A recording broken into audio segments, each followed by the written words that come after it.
I'm seeing some confusion from MAGA creators this morning. It's about 11 a.m. on Sunday, September 14th.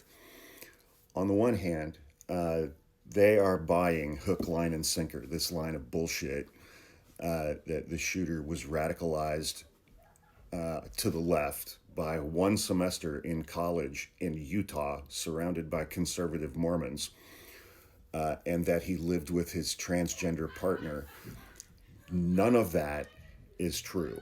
Literally, not one bit of that is true. And now I'm seeing that the shooter was some kind of an Israeli agent. Because in recent months,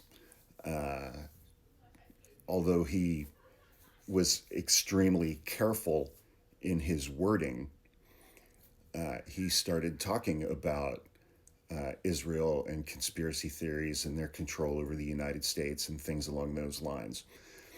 It's like pick a lane, man. I mean, they'll pick anything except the actual down the middle truth. This kid was one of theirs.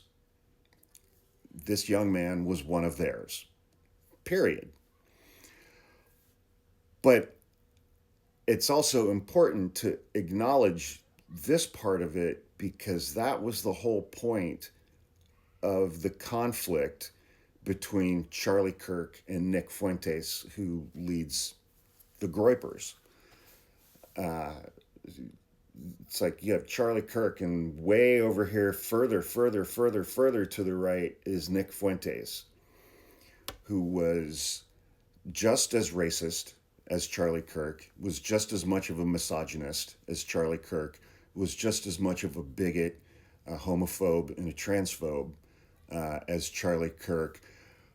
But Nick Fuentes is also virulently anti-Semitic. And up until very recently, Charlie Kirk was unwavering in his support for Israel. And one of the main issues that Nick Fuentes and the Gropers had with Charlie Kirk is that the Gropers and Nick Fuentes felt that Charlie Kirk was putting the interests of Israel and Jewish people ahead of the United States and white Christians. And there's a lot of overlap in Charlie Kirk's base of support and Nick Fuentes' base of support. And so Charlie Kirk was just adapting to that component of his base and starting to raise conspiracy theories about Israel and Israel's control over the United States and things like that. He was just appeasing his base. But now that is morphing into, because he was now questioning Israel, even to the limited degree that he was, that they now think that, well, it was Mossad.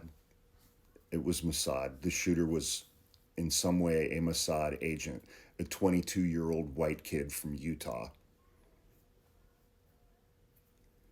And again, everything except accepting the actual truth that is right in front of them. The shooter was one of theirs, not on the left. He was one of theirs.